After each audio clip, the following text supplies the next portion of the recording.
السلام علیکم ورحمۃ اللہ وبرکاتہ۔ اعوذ باللہ من الشیطان الرجیم، بسم اللہ الرحمن الرحیم، الف لام میم، ذلك الكتاب لا ريب فيه هدى للمتقين الذين يؤمنون بالغيب ويقيمون الصلاة ومما رزقناهم ينفقون والذين يؤمنون بما أنزل إليك وما أنزل من قبلك وبالآخرة هم يوقنون أولئك على هدى من ربهم وأولئك هم المفلحون۔ رب اشرح لي صدري ويسر لي أمري واحلل عقدة من لساني يفقهوا قولي، فالحمد لله والصلاة والسلام على رسول الله وعلى آله وصحبه أجمعين، أما بعد، السلام علیکم ورحمۃ اللہ تعالی وبرکاتہ۔ آج کے سیشن میں انشاءاللہ میں آپ سے سورۃ البقرہ کے بارے میں کچھ باتیں کروں گا، اس کی اہمیت کے بارے میں۔ کوئی بھی اگر قرآن کا سیریسلی مطالعہ کر رہا ہو تو اس کو اس بات کا احساس ہونا چاہیے کہ اللہ تعالیٰ نے سورۃ البقرہ میں پورے قرآن کا خلاصہ ڈالا ہوا ہے اور اس کے کئی فائدے ہیں۔ یعنی سب آبویسلی قرآن کی سب سے بڑی صورتوں میں شمار ہوتی ہے، سب سے بڑی صورت ہے، اور فاتحہ کے فوراً بعد ہے۔ اس کا بھی ایک تناسب ہے، یعنی اس کا ایک تعلق ہے سورۃ الفاتحہ کے ساتھ، خاص کر فاتحہ کے جو آخری حصہ ہے اس کے ساتھ۔ اس کے بارے میں بھی میں آپ کے سامنے کچھ باتیں رکھوں گا، لیکن آج میرا مقصد یہ ہوگا کہ آپ سورۃ البقرہ کے بارے میں کچھ اوور ویو، کچھ اجمالی باتیں سمجھ لیں، تاکہ آپ کے ذہن میں ایک بات آ جائے کہ اس صورت میں ہو کیا رہا ہے۔ اگر آپ ترجمہ پڑھو گے سورۃ البقرہ تو آپ کو لگے گا کہ بہت سارے مضامین ہیں اور ایک کے بعد دوسرا، دوسرے کے بعد تیسرا، کچھ آپ کو سمجھ نہیں آتی کہ بات ایک دوسرے کے ساتھ جڑ کیسے رہی ہے، کنیکٹ کیسے ہو رہی ہے۔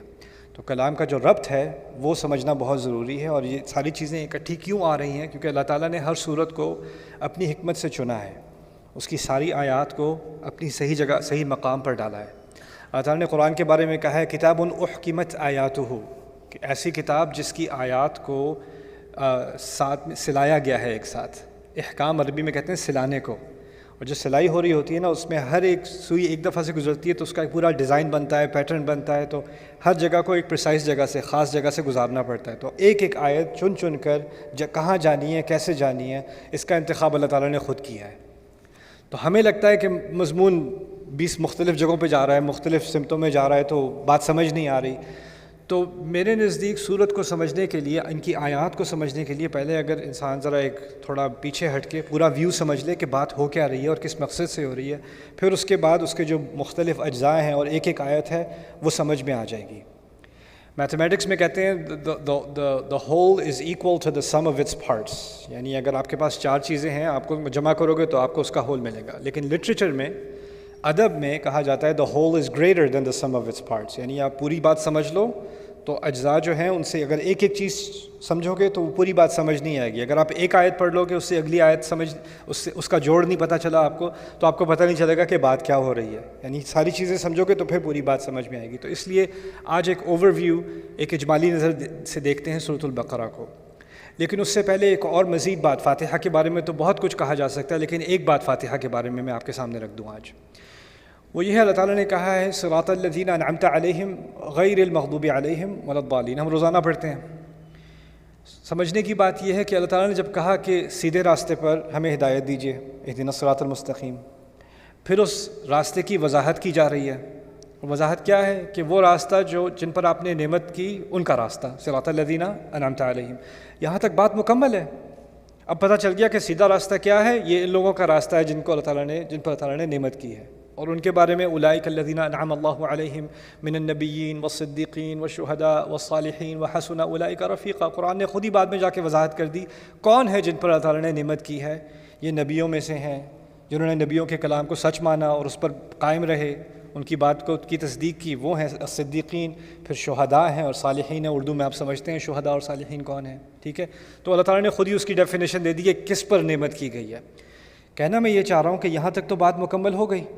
سیدھا راستہ کن لوگوں کا ہے؟ ان 4 گروپس کا ہے، ان کے بارے میں بات ہوگی۔ قرآن میں جگہ جگہ ایسے لوگوں کی بات ہوگی، انبیاء کی بات ہوگی، صدیقین کی بات ہوگی، شہداء کی بات ہوگی، صالحین کی بات ہوگی۔ چلو بھائی، سیدھا راستہ سمجھ میں آ گیا۔ لیکن پھر اس کے مزید فاتحہ وہاں مکمل نہیں ہوتی، پھر اور کچھ بھی کہا گیا ہے. اور کیا کہا گیا؟ غیر المغضوب علیہم ولا الضالین. اور اس کو اگر آپ ادبی نظر سے دیکھیں تو یہ ایک مزید بات ہے جو اگر نہ بھی کہی جائے تو آپ کو لگے گا بات تو مجھے پہلے ہی سمجھ آ گئی تھی. جیسے میں کہوں بیٹا تمہیں اچھے بچوں کی طرح کام کرنا ہے، اچھے بچوں کی طرح پڑھائی کرنی ہے. اب آپ کو مزید کہنے کی ضرورت نہیں ہے برے بچوں کی طرح نہیں کرنی. بات تو سمجھ، پہلی دفعہ میں بات سمجھ آ گئی. اگر آپ کسی سے آپ نے قانون کی پابندی کرنی ہے، آپ کو مزید کہنے کی ضرورت نہیں ہے اچھا قانون کی نافرمانی نہیں کرنی. اگر پابندی کہنے کو کہہ دیا ہے تو پھر دوسری بات تو کرنے کی ضرورت نہیں رہی نا. عام زبان میں ہم اگلی بات نہیں کرتے، لیکن فاتحہ میں کیا پڑھ رہے ہیں ہم؟ یہاں تو کہہ دیا کہ کس کا راستہ؟ ان لوگوں کا راستہ، الذین انعمت علیہم. بات تو مکمل ہے، لیکن اس کے بعد مزید اللہ تعالیٰ نے ایک چیز کا اضافہ کیا، غیر المغضوب علیہم ولا الضالین. یعنی خاص ایک تو ہے جن پر نعمت نہیں کی گئی ان کا راستہ نہیں، لیکن ان سب میں سے دو گروہوں کو خاص نکال کر ان کے بارے میں خاص خبردار کیا مسلمان کو کہ یہ ان دونوں سے ذرا زیادہ بچ کے رہنا. دو طرح کے لوگ ہیں اور دو طرح کی ٹینڈنسیز ہیں، دو طرح کے مزاج ہیں، ان سے بچ کے رہنا. پہلا مزاج ہے المغضوب علیہم، دوسرا ہے الضالین. اس کے بارے میں ایک حدیث پائی جاتی ہے، مشہور ہے، کہ المغضوب علیہم سے اشارہ بنی اسرائیل کی طرف، یہود کی طرف ہے، اور الضالین سے اشارہ نصارہ یعنی عیسائیوں کی طرف ہے. لیکن یہ بھی سمجھ لیں کہ قرآن میں ہر لفظ خاص مقصد سے کہا جاتا ہے. یعنی اگر اللہ تعالیٰ کی نیت یہ ہے، اللہ تعالیٰ کا مقصد یہ ہے کہ یہ کہنا کہ ہمیں یہودی مت بنا دینا یا یہودیوں کی طرح مت بنا دینا اور عیسائیوں کی طرح مت بنا دینا، تو قرآن واضح الفاظ میں کہہ دیتا غیر الیہود ولا النصارى، صراط الذین انعمت علیہم غیر الیہود ولا النصارى. تو اب اس حدیث کو کیسے سمجھا جائے؟ اللہ تعالیٰ نے تمام یہود اور تمام نصارہ کی بات نہیں کی. اللہ تعالیٰ یہ فرما رہے ہیں کہ یہود میں سے کچھ ایسے لوگ تھے جو مغضوب علیہم بن گئے، نصارہ میں سے کچھ ایسے ہیں جو ضالین بن گئے. اب ان کی وضاحت قرآن کرے گا کہ ان میں سے جو مغضوب علیہم وہ کیسے بنے، کیا طریقہ کار تھا ان لوگوں کا، جس سے اب مجھے اور آپ کو بچنا ہے. اور اس کا ذکر خاص ہم نے اپنے الفاظ میں دعا سے اس لیے کیا ہے. اب دعا انسان کیوں کرتا ہے؟ دعا انسان اس وقت کرتا ہے جب اس کو کسی خاص چیز کی ضرورت ہوتی ہے. اور جب ہم حفاظت کی دعا کرتے ہیں تو جس چیز سے خطرہ ہوتا ہے اس کی حفاظت سے ہم دعا کرتے ہیں. تو اس میں جو پہلی دعا اللہ تعالیٰ نے ہمیں قرآن میں سکھائی ہے، اس میں دو خطرے سکھائے ہیں ہمیں جس سے ہمیں خاص بچنا ہے. اگر ہدایت چاہیے تو غیر المغضوب علیہم ولا الضالین، ان دونوں سے بچ کے رہنا. تو پہلے میں مغضوب علیہم کے بارے میں ایک چھوٹی سی بات آپ کے سامنے رکھ دوں، یہود کے بارے میں نہیں، مغضوب علیہم کے بارے میں، کیونکہ یہ کوئی بھی ہو سکتا ہے. اس کی سب سے بڑی مثال سمجھ لیں قرآن میں یہود ہیں، اس کی مثال یہود ہیں. لیکن مثال سے یہ نہیں ہوتا کہ اب باقی کوئی اس میں آ نہیں سکتا. مثال تو ایک ہے نا، لیکن اگر کانسیپٹ سمجھ میں آ جائے تو کوئی بھی اس کنویں میں گر سکتا ہے، کسی کے لیے بھی خطرہ ہے. تو وہ کیا ہے؟ المغضوب علیہم ہے جس کو کوئی چیز پتہ ہو کہ غلط ہے اور پتہ ہونے کے باوجود وہ پھر بھی کرے. کسی کو پتہ ہے کہ صحیح کرنے کا کام یہ ہے، معلوم ہونے کے باوجود وہ پھر بھی نہ کرے، اس پہ غصہ. میں آپ کو چھوٹی سی مثال دیتا ہوں. گھر کے اندر جیسے دو بچے ہیں، دو لڑکے ہیں آپ کو کام ہے، آپ باہر جا رہے ہو. آپ نے دو لڑکوں سے کہا دیکھو بیٹا یہ جو کیک ہے نا، شام میں مہمان آ رہے ہیں ان کے لیے رکھا ہوا ہے، کیک کو ہاتھ نہیں لگانا. آپ نے بڑے بیٹے کو کہہ دیا، چھوٹے کو نہیں کہا. چھوٹا کسی اور اپنے بھائی کو بھی بتا دینا کیک کو ہاتھ مت لگانا تم. جی بابا جی سمجھ آ گئی. آپ گئے، آپ واپس آئے، دونوں بیٹھے کیک کھا رہے ہیں. ٹھیک ہے، اب جب واپس آئے دونوں بیٹھے کیک کھا رہے ہیں، آپ کو غصہ دونوں پہ آئے گا کہ ایک پہ آئے گا؟ غصہ تو ایک پہ آئے گا. جس کو بتایا تھا اس نے جاننے کے باوجود پھر بھی کھانا شروع کر دیا تو اس پہ تو غصہ آئے گا نا. وہ مغضوب علیہ ہوا جس پہ غصہ کیا جائے. دوسرا کہ مجھے تو کسی نے بتایا ہی نہیں، وہ ضالین ہے، وہ گمراہ ہے، اس کو پتہ ہی نہیں تھا. اس نے جو کیا اس کو پتہ ہی نہیں تھا کرنا کیا ہے. وہ بھائی کھا رہا ہے تو میں بھی کھا لوں، اس میں کیا ہے؟ تو اس نے وہ حرکت کی. تو یہاں جو بات کہی جا رہی ہے نا آسان الفاظ میں کیا ہے، جس کے پاس علم ہو، جس کو پتہ ہو، جس کو سمجھ آ گئی ہو، وہ پھر بھی جان بوجھ کے غلط کرے، وہ تو پھر غصے کا مستحق ہے. بنی اسرائیل کے بارے میں یہود کے بارے میں آپ کیا پڑھیں گے کہ ان کے ہاں علماء ہیں، جاننے والے ہیں، کعبے کو وہ جانتے ہیں، نبی کو پہچان گئے ہیں، اپنی کتابوں میں جاننے کے بعد اس میں تبدیلیاں کرتے ہیں. یعنی ان پہ جو تنقید کی گئی ہے وہ یہ ہے کہ تم جانتے ہو، وانتم تعلمون وانتم تعلمون، تم تو جانتے ہو، من بعد ما عقلوہ، سمجھنے کے باوجود، سمجھنے کے بعد یہ کچھ کرتے ہو. تو پہلا مسئلہ کس کا ہے؟ ایسے لوگوں کا جن کے پاس علم ہے. پہلا مسئلہ کس کا ہے؟ جن کے پاس علم ہے اور پھر وہ علم ہونے کے باوجود غلط راستے کی طرف جاتے ہیں۔ ہمارے دین میں خاص کر صرف علم کو اتنا بڑا درجہ نہیں دیا کہ بس علم حاصل کرو، علم حاصل کرو، علم حاصل کرو۔ علم حاصل تو بنو اسرائیل نے بھی کیا تھا، بلکہ ان کے علم کی شہادت تو اللہ تعالیٰ خود دیتا ہے۔ علماء بنی اسرائیل، علماء کا لفظ ان کے لیے استعمال کیا گیا، احبار کا لفظ ان کے لیے استعمال کیا۔ احبار کہتے ہیں حبر سے نکلا ہے، حبر کہتے ہیں انک کو، سیاہی کو۔ ان کی کتابیں جو ان کی ہاتھوں سے لکھی ہوئی تھی نا، تو اس سے جب آپ اس کو صفحہ پلٹتے ہو تو آپ کے ہاتھ پہ سیاہی آ جاتی ہے۔ تو وہ اتنے صفحے پلٹتے تھے وہ، اور اتنی کتابیں پڑھتے تھے وہ، کہ ان کے ہاتھ ہمیشہ کالے ہوتے تھے، اس لیے ان کو احبار کہا جاتا تھا۔ یعنی اپنی زندگیاں انہوں نے کاغذوں میں گزاری ہیں، صفحوں میں گزاری ہیں، اس لیے ان کو احبار کہا جاتا تھا۔ تو قرآن نے تو ان کی علم کی بڑی داد دی ہے، لیکن علم کے ساتھ ساتھ ایک خطرہ آتا ہے، وہ یہ ہے کہ تم مغضوب علیہ نہ بن جانا۔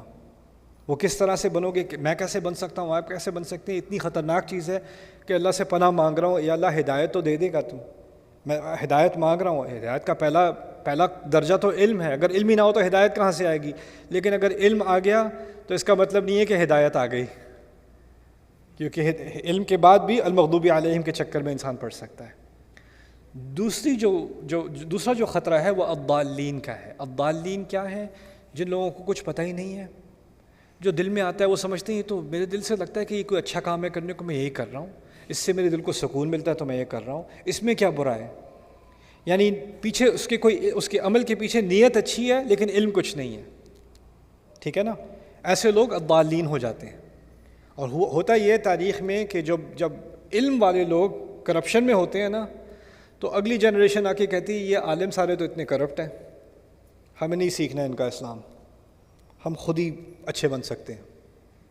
اب وہ جو خود ہی اچھے بننے والے ہوتے ہیں ان کو علم سے کوئی دلچسپی نہیں ہوتی، تو وہ اپنی تمیز سے اچھا برا بناتے ہیں، اپنی ڈیفینیشن سے بناتے ہیں، اور ان کی ڈیفینیشن ہر 10 سال بعد بدلتی ہے۔ وہ الضالین میں گر جاتے ہیں، اس نئے کنویں میں گر جاتے ہیں وہ لوگ۔ یہ ہے غیر المغضوب علیہم ولا الضالین۔ تو یہ دو خطرے اللہ تعالیٰ نے ہمارے سامنے رکھے ہیں ہدایت مانگنے کے بعد۔ یہ ہدایت مانگنے سے پہلے کی بات نہیں ہے، ہدایت مانگنے کے بعد کی بات ہے۔ یعنی جب اللہ تعالیٰ ہدایت دے دے تو پھر ان دونوں چیزوں سے بچنا۔ اب اس کے بعد سورۃ البقرہ کی طرف آتے ہیں۔ سورۃ البقرہ میں خاص المغضوب علیہم والا جو خطرہ ہے نا، پہلا خطرہ، اس کی طرف شروع میں خاص اشارہ کیا گیا ہے پہلے حصے میں۔ اور جو اس سے اگلی صورت آ رہی ہے آل عمران، اس میں دوسرے خطرے کی طرف، الضالین کی طرف، اس کے پہلے حصے میں اشارہ کیا گیا۔ یعنی فاتحہ میں جو بات مختصر سی کی گئی ہے نا، اس کی پہلی تفصیل آپ کو بقرہ میں ملے گی، دوسری تفصیل آپ کو آل عمران میں ملے گی۔ اس کی ایک ترتیب سمجھ میں آ گئی تھوڑی سی، ٹھیک ہے؟ اب بقرہ کے بارے میں بات کرتے ہیں۔ بقرہ میں میرے نزدیک اس کی ترتیب کے اعتبار سے اس میں 9 حصے ہیں، اور میرا آج مقصد یہ ہے کہ آپ سب آج کے درس کے بعد آپ کو یہ 9 حصے آپ کے ذہن میں بیٹھ جائیں۔ ایک تو میں بات کرنا تو آسان ہے، میں تھوڑا تھوڑا کر کے آپ سے دہرواؤں گا تاکہ آپ کے ذہن میں یہ بات بیٹھی ہو۔ آج کے بعد چلو آپ کو بقرہ کے بارے میں 9 چیزیں تو بتائیں انشاءاللہ، میری نیت یہ ہے، ٹھیک ہے؟ پہلا جو حصہ ہے بقرہ کا، اس میں اللہ تعالیٰ نے 3 طرح کے لوگوں کے بارے میں ہمیں بتایا ہے۔ ایسے لوگ جو اس کتاب پر، اس نبی پر، اس خدا پر ایمان لے آئے، ایسے لوگ جنہوں نے ایمان لانے سے انکار کر دیا، اور ایسے لوگ جو سامنے سے یعنی دکھاوے میں تو ایمان لاتے ہیں، اندر ان کے ایمان ہوتا نہیں ہے۔ اسے کہتے ہیں المؤمنون، اہل ایمان، الکافرون، اور پھر منافق۔ یہ 3، ان 3 کے بارے میں اللہ تعالیٰ نے پہلے حصے میں بقرہ میں وضاحت کر دی، ٹھیک ہے؟ یہ پہلا حصہ ہے بقرہ کا۔ اور ان میں سے جو پہلا حصہ، پہلی کیٹیگری اہل ایمان، ان کے بارے میں مختصر سی بات ہے، شروع میں ہی ہے ذالک الکتاب لا ریب فیہ ھدی للمتقین الذین یؤمنون بالغیب ویقیمون الصلاۃ ومما رزقناہم ینفقون والذین یؤمنون بما انزل الیک وما انزل من قبلک وبالآخرۃ ھم یوقنون اولئک علی ھدی من ربہم واولئک ھم المفلحون۔ بات ختم، مختصر سی آیات، بات مکمل ہو گئی۔ اہل ایمان یہ ہیں۔ اہل ایمان کے بارے میں ایک چھوٹی سی بات آپ کے سامنے رکھ دوں، آیت کر کے تو ہم بعد میں مطالعہ کریں گے انشاءاللہ ایک دن۔ لیکن کسی نے مجھ سے پوچھا کہ تم لوگوں کو اتنا اعتماد کیوں ہے کہ یہ جو آپ کے نبی ہیں یہ آخری نبی ہیں، ان کے بعد کوئی آ ہی نہیں سکتا؟ کچھ دلچسپ گروہ ہیں دنیا میں جن کا ایمان ہے کہ قرآن تو ہے، وہ نبی بھی ہیں، لیکن ان کے بعد بھی نبی ہونے کا امکان ہے۔ قرآن نے کہیں نہیں کہا کہ ان کے بعد کوئی نبی نہیں آنے والا۔ تو میں نے ایک صاحب تھے اس طرح کے، انہوں نے مجھ سے آ کے بات کی۔ میں جماعتوں کا اور گروہوں کا اور فرقوں کا نام نہیں لیتا، میں اعتقاد کی بات کر رہا ہوں، یعنی ان کا عقیدہ یہ ہے کہ ان کے بعد بھی نبی ہونے کا امکان ہے کسی کا۔ تو میں نے ان سے پوچھا آپ نے بقرہ نہیں پڑھی؟ انہوں نے کہا ہاں نے پڑھی ہے۔ میں نے کہا آپ نے پہلا صفحہ پڑھا ہے اس کا؟ میں نے کہا ہاں پڑھا ہے۔ تو وہاں تو اللہ تعالیٰ نے کیا دیا، والذین یؤمنون بما انزل الیک وما انزل من قبلک، وہ جو آپ پر نازل ہوا یعنی رسول پر، اس پر ایمان لائے، اور جو آپ سے پہلے نازل ہوا اس پر ایمان لائے، اور آپ کے بعد ایمان لانے کی ایک ہی چیز رہ گئی، وبالآخرۃ ہم یوقنون، اور آخرت پہ ان کا پورا یقین ہے۔ تو یہاں اگر امکان ہوتا کہ آپ کے بعد بھی کچھ آنا ہے تو وما انزل من قبلک وما انزل من بعدک، جو آپ سے پہلے آیا جو آپ کے بعد آئے گا، بعد کا تو ذکر ہی کوئی نہیں، تو آپ کہاں سے لے کے آ رہے ہو؟ یہ تو شروع میں اللہ تعالیٰ نے کہہ دیا کہ متقی اور ایمان والا ہونے کے لیے ایک تو مجھے ایمان لانا ہے جو مجھ پر جو اس نبی پر نازل ہوا ابھی، اور جو اس سے پہلے نازل ہو چکا، موسیٰ علیہ السلام، عیسیٰ علیہ، جو وہی کا ذکر ہو رہا ہے، تو بعد کا تو کوئی امکان ہی نہیں ہے۔ یہ تو شروع میں ہی مسئلہ حل ہو گیا ہے، کہاں سے مسئلہ لے کے آ رہے ہو یار؟ مجھے نہیں سمجھ آئی، وہ بات جلدی ختم ہو گئی کچھ۔ بٹ خیر، پہلا جو حصہ ہے اس میں 3 طرح کے لوگ ہیں، جو لوگ ایمان لائے، جو لوگ کفر پہ ڈٹے ہوئے ہیں، اور جو لوگ منافق ہیں۔ کافروں کے بارے میں بھی مختصر سی بات، ان الذین کفروا سواء علیہم انذرتہم ام لم تنذرہم لا یؤمنون، ختم اللہ علی قلوبہم وعلی سمعہم وعلی ابصارہم غشاوہ ولہم عذاب عظیم، بات ختم۔ منافقوں کے بارے میں بڑی تفصیل سے بات، بڑی گہری مثالیں، لمبی چوڑی بات، یعنی ایک کیٹیگری بہت ہی آسان، یہ کچھ الفاظ ہیں اس میں ساری بات سمجھ میں آ جائے گی، کافروں کے بارے میں تھوڑے سے الفاظ ساری بات سمجھ میں آ جائے گی۔ منافق ذرا پیچیدہ مسئلہ ہے، اس کو سمجھنے کے لیے ذرا تفصیل کی ضرورت ہے، تو وہاں پہلے حصے میں ہی منافقوں کے بارے میں ایک تفصیلی بحث ہے، تفصیلی مثالیں دی گئی ہیں، اس پہ بہت تدبر کرنے کی ضرورت ہے۔ یعنی اللہ تعالیٰ نے شروع میں ہی ہمیں سکھا دیا کہ یہ جو مرض ہے نا نفاق کا، یہ کوئی آسانی سے پہچاننے جانے والی چیز نہیں ہے، اور اس کے لیے انسان کو بہت گہرائی سے اپنے اندر بھی دیکھنا پڑتا ہے، اور اسی کی طرف اشارہ شروع میں ہی ہو گیا پہلے حصے میں۔ اچھا پہلے حصے کی بات ہو گئی، ٹھیک ہے، کتنے حصے رہ گئے مجھے یاد نہیں، آپ یاد کراؤ۔ 8 حصے رہ گئے، 9 حصے ہیں نا مکمل، 8 حصے رہ گئے، یہ پہلا حصہ ہے۔ اب میں آخری حصے کی بات کرتا ہوں، حصہ نمبر 9، میں آخر میں لے جا رہا ہوں، بالکل آخر میں لے کے جا رہا ہوں آپ کو۔ آخر میں ہے آمن الرسول بما انزل الیہ من ربہ والمؤمنون کل آمن باللہ وملائکتہ وکتبہ ورسلہ لا نفرق بین احد من رسلہ، بڑی پیاری دعا ہے قرآن میں سورۃ البقرہ کے آخر میں۔ وہاں پر پہلے بات ہو رہی ہے جو لوگ ایمان لائے، جیسے شروع میں، پھر اس دعا میں ہے ہم پر ایسا بوجھ نہ ڈالنا جو ہم سے پہلے والے لوگوں پر ڈالا گیا تھا وہ اٹھا نہ سکے، وہ اٹھانے کے بجائے وہ منافق بن گئے، تو وہاں بات دوبارہ کس کی ہو رہی ہے؟ نفاق کی بات ہو رہی ہے۔ پھر آخر میں اس دعا میں کیا ہے؟ فانصرنا علی القوم الکافرین، یعنی جن تین گروہوں کی بات شروع میں ہو رہی تھی نا، ان سے متعلق ایک کمپریہنسو دعا ہے، ایک اجمالی دعا، وہ بالکل سورت کے آخر میں ہے۔ یہ ہے پہلا حصہ اور 9واں حصہ، یہ شروع اور آخر ہے سورت کا، ٹھیک ہے۔ دوسرا حصہ ہے سورت کا، اس میں اللہ تعالیٰ نے بات کی ہے ہم سے آدم علیہ السلام کے قصے کی۔ آدم علیہ السلام کا قصہ قرآن میں 7 دفعہ اس کا ذکر ہے مختلف مقامات پر، اور ہر دفعہ اس میں سے کوئی ایک نئی تفصیل اللہ تعالیٰ سامنے لاتے ہیں، ہر دفعہ ایک بات نہیں ہوئی۔ سورۃ الاعراف میں جو قصہ آپ کو آدم علیہ السلام کا ملے گا اس میں، اور سورۃ البقرہ کے میں جو ذکر ہے جن آیات کا، ان میں بہت فرق ہے۔ یعنی آپ اس طرح سمجھ لیں آج کل کی زبان میں کہ آپ ایک اینگل سے دیکھ رہے ہو نا تو آپ کو کچھ نظر آ رہا ہے، ایک ہی سین ہے، اور آپ اسی چیز کو ایک دوسرے اینگل سے دیکھو گے تو آپ کو کچھ اور نظر آئے گا۔ تو قرآن کبھی ایک اینگل سے اسی قصے کے بارے میں ذکر کرتا ہے، پھر کسی اور اینگل سے اسی قصے کے بارے میں ذکر کرتا ہے، ٹھیک ہے۔ آپ کو ایک نئی چیز سیکھنے کو ملتی ہے جو آپ کو اس نقطۂ نظر سے نظر نہیں آ رہی تھی، اب اس نقطۂ نظر سے نظر آئے گی، ٹھیک ہے نا۔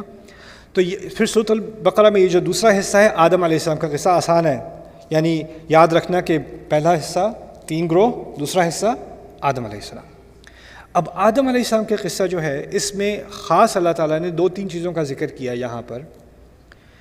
ایک تو آدم علیہ السلام کے علم کا ذکر کیا ہے، اس کے بعد جنت کا ذکر کیا ہے، پھر جنت سے نکالے جانے کا ذکر کیا ہے، فَأَزَلَّهُمَا الشَّيْطَانُ عَنْهَا فَأَخْرَجَهُمَا مِمَّا كَانَا فِيهِ، کہ شیطان نے ان دونوں کو پھسلوا دیا، شیطان کا ذکر ہوا ہے۔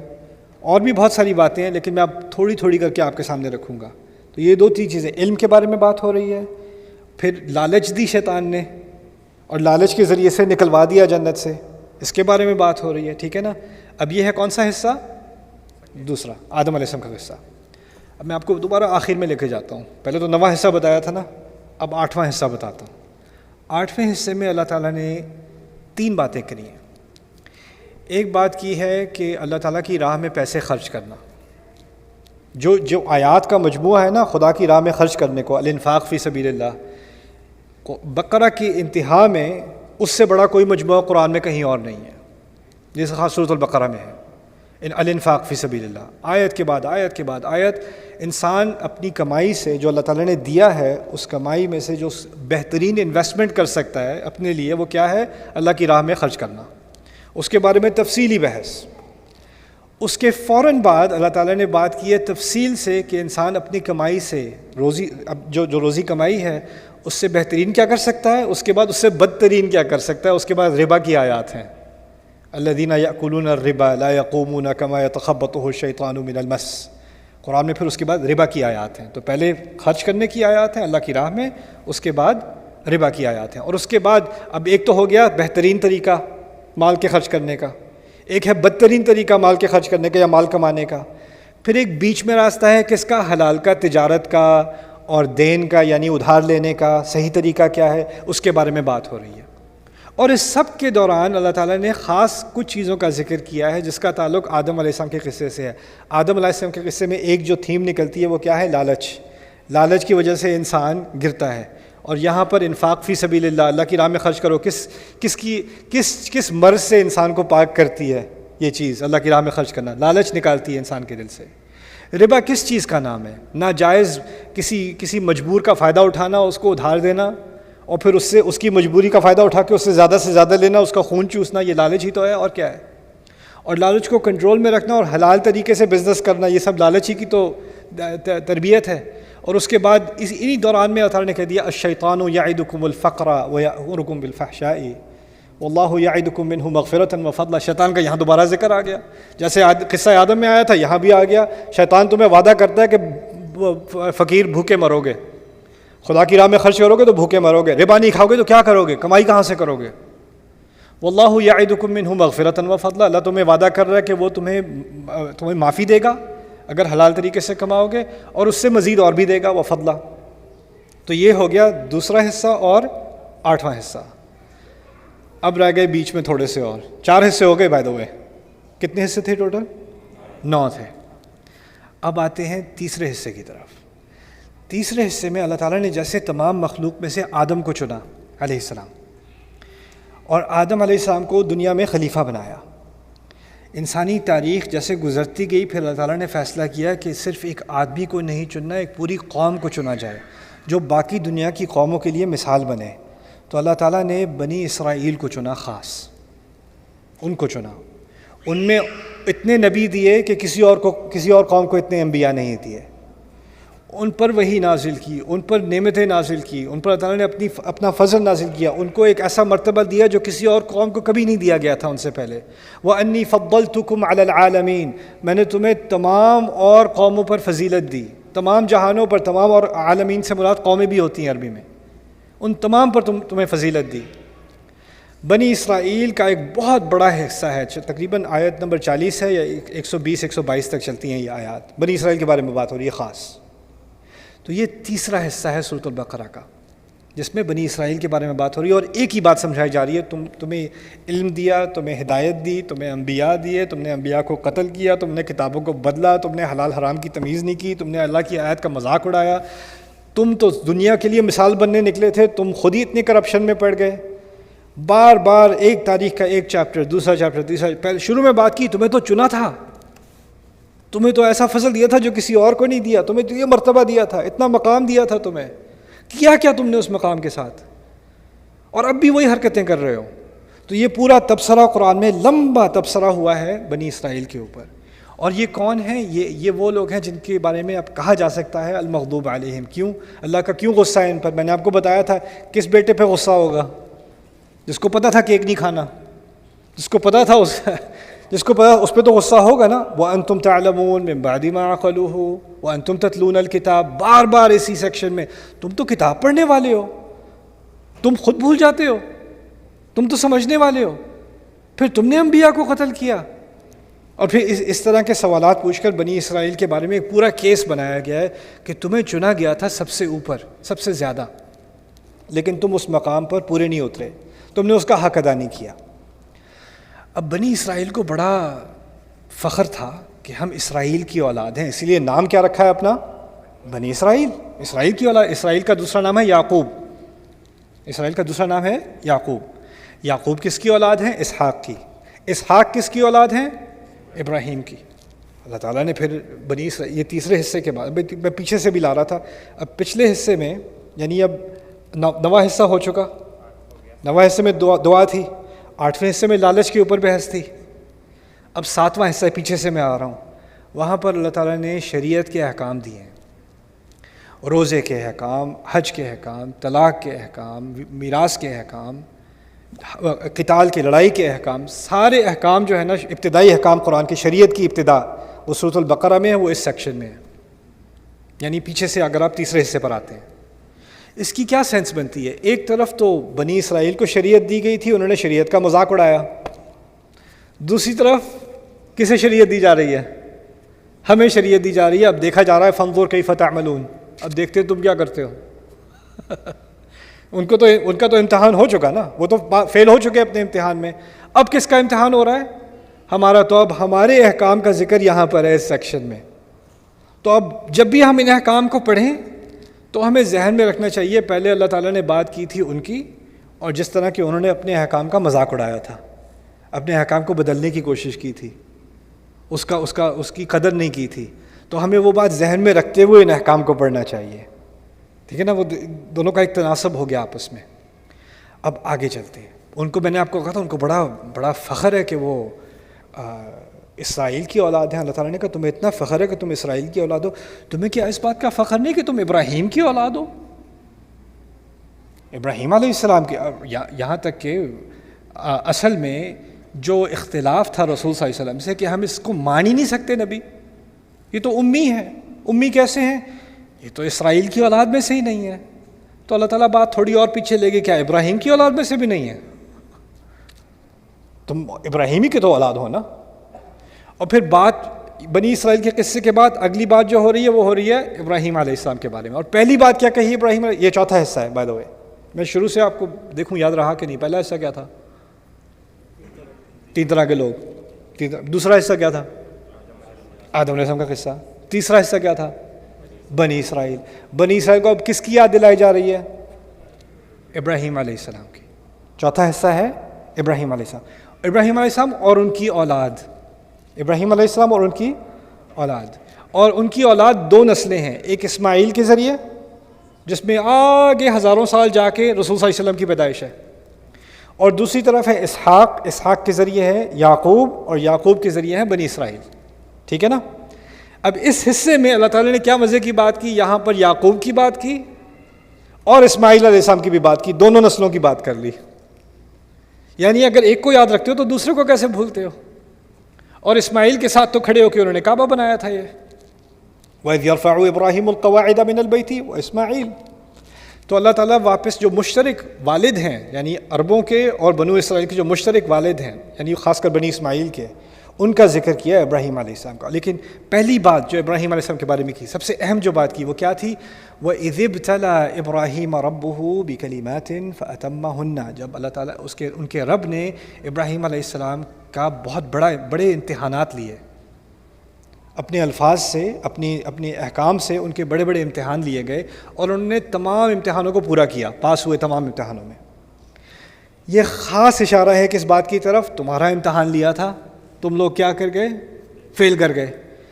اپنے والد کی طرح اتنا تمہیں فخر ہے کہ اسرائیل کی اولاد ہو، تو ابراہیم کی بھی تو اولاد ہو. وہ تو اپنے امتحانوں میں پاس ہوئے تھے، تمہیں تو ان سے سیکھنا چاہیے تھا.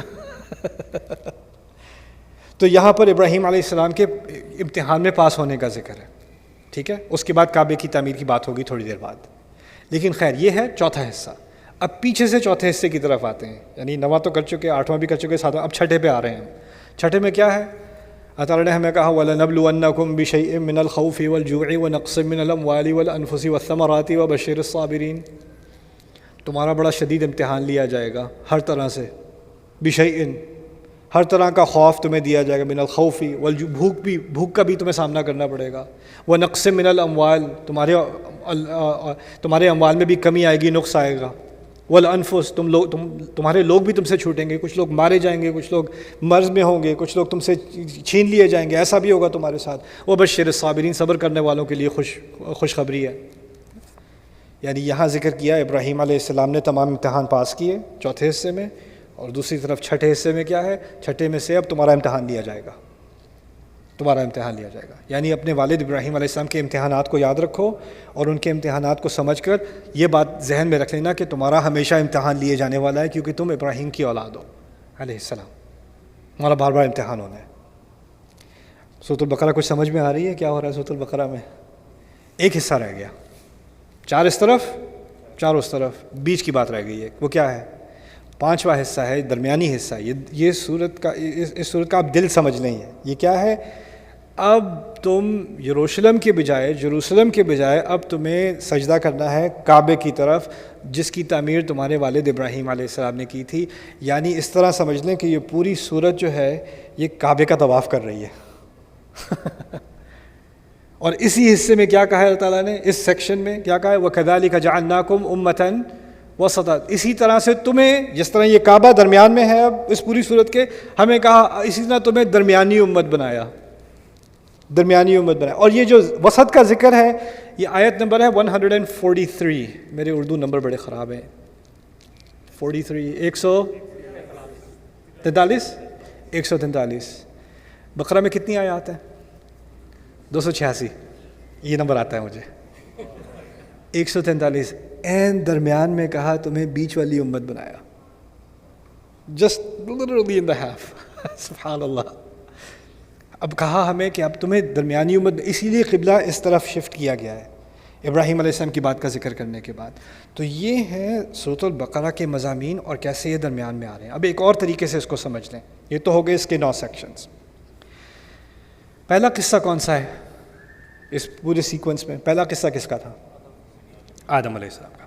آدم علیہ السلام کا امتحان لیا گیا تھا کہ نہیں؟ اچھا، اب امتحان کے نقطۂ نظر سے سمجھ لیں بات. آدم علیہ السلام کا امتحان لیا گیا، پھر بنی اسرائیل کا امتحان لیا گیا، پھر ابراہیم علیہ السلام کا امتحان لیا گیا، اور اب کس کا امتحان لیا جا رہا ہے؟ ہمارا 4 امتحان ہیں اس صورت میں. 4 امتحان ہیں، ایک آدم علیہ السلام کا، ایک بنی اسرائیل کا، اس کے بعد ابراہیم علیہ السلام کا، اس کے بعد ہمارا. اب ان میں سے 3 تو ہو چکے، ایک رہ گیا ہے، ایک ابھی بھی جاری ہے. وہ کون سا ہے؟ وہ ہمارا. اب ان 3 امتحانوں کو سمجھ لیں. پہلا امتحان کون سا تھا؟ آدم علیہ السلام کا. وہ ایسا امتحان ہے کہ ایک انسان نے لیا اور وہ اس امتحان میں ناکام ہوا. وہ ناکام ہوئے اس امتحان میں، شیطان نے انہیں ناکام بنایا، لیکن ناکام ہونے کے بعد بھی وہ دوبارہ کامیابی کی طرف نکلے. یخرجہم من الظلمات الی النور. اللہ اندھیروں میں سے نکال کر دوبارہ روشنی کی طرف لے آتا ہے. یعنی اگر آپ امتحان میں ناکام ہو بھی گئے ہو تو اس کا مطلب یہ نہیں کہ کہانی ختم. آپ آدم علیہ السلام کی مثال سے سیکھ لو کہ آپ دوبارہ اٹھ سکتے ہو، آپ دوبارہ اللہ تعالیٰ کی جو ہے رحمت میں داخل ہو سکتے ہو. یہ پہلا امتحان ہے، فیل ہونے کے بعد دوبارہ پاس ہونا. دوسرا امتحان کس کا تھا؟ بنی اسرائیل. ان کو فیل ہونے کا شوق تھا، اور فیل ہونے کے بعد جو پاس کرنے کا طریقہ دیا گیا، توبہ کر لو، واپس آ جاؤ. توبہ کا بھی کوئی ان کا خاص اہتمام نہیں ہے. تو ایسے لوگ ہیں جن کو بس یعنی امتحان دیے گئے، کئی موقع دیے گئے، ایک دفعہ نہیں کئی موقع دیے گئے کہ اپنے آپ کو سیدھا کر لو، لیکن ان کو بس فیل ہونا ہی ہونا تھا. تو یہ دوسرا سینیریو ہو گیا. ایک تو ہے کہ فیل ہو کے دوبارہ پاس ہو سکتے ہو، دوسرا ہے کہ فیل ہو کے اور مزید فیل ہوتے جاؤ، اور پھر یہ بھی کہو کہ ہم سے بڑا پاس ہونے والا کوئی نہیں. رائٹ؟ یہ بھی بڑا عجیب مرض ہے کہ آپ سے بڑا فیلئر کوئی نہیں، آپ سے زیادہ ناکام کوئی نہیں، لیکن آپ سے کوئی پوچھ کے تو دیکھے آپ کو، دیکھو ذرا اللہ تعالیٰ کی بڑی شان ہے، ہم ہیں امت جسے چنا گیا ہے، ہم جیسا کون ہے، بڑی رحمتیں اللہ تعالیٰ کی ہماری امت پر. شکل دیکھیے حرکتیں دیکھی ہیں اپنی، کہاں سے رحمتیں ہیں؟ ارے جی پتہ نہیں، اب وہ پیچھے تاریخ کی بات گئی، یہ فلانے یہ ان کا بڑا ٹور تھا کہ وہ اپنی تاریخ کی مثالیں دیتے تھے کہ ہم تو ان کی قوم ہے، ہم تو موسیٰ کی قوم ہے، ہم تو فلانے کی قوم ہے۔ اللہ نے کہا اچھا ان کی قوم ہو، ان کے بارے میں بات کر لیتے ہیں، ان کے ساتھ کیا کرتوت کی تھی تم نے، ان کے ساتھ کیا حرکتیں، یعنی وہ اصل میں ان کو فخر تھا اپنی تاریخ پر، اور اللہ تعالیٰ نے اس تاریخ میں سے جو چیزیں وہ ذکر کرنے سے شرماتے تھے نا کہ اس پھر اصلیت سامنے آتی ہے، انہی کا ذکر کیا ہے سورۃ البقرہ میں۔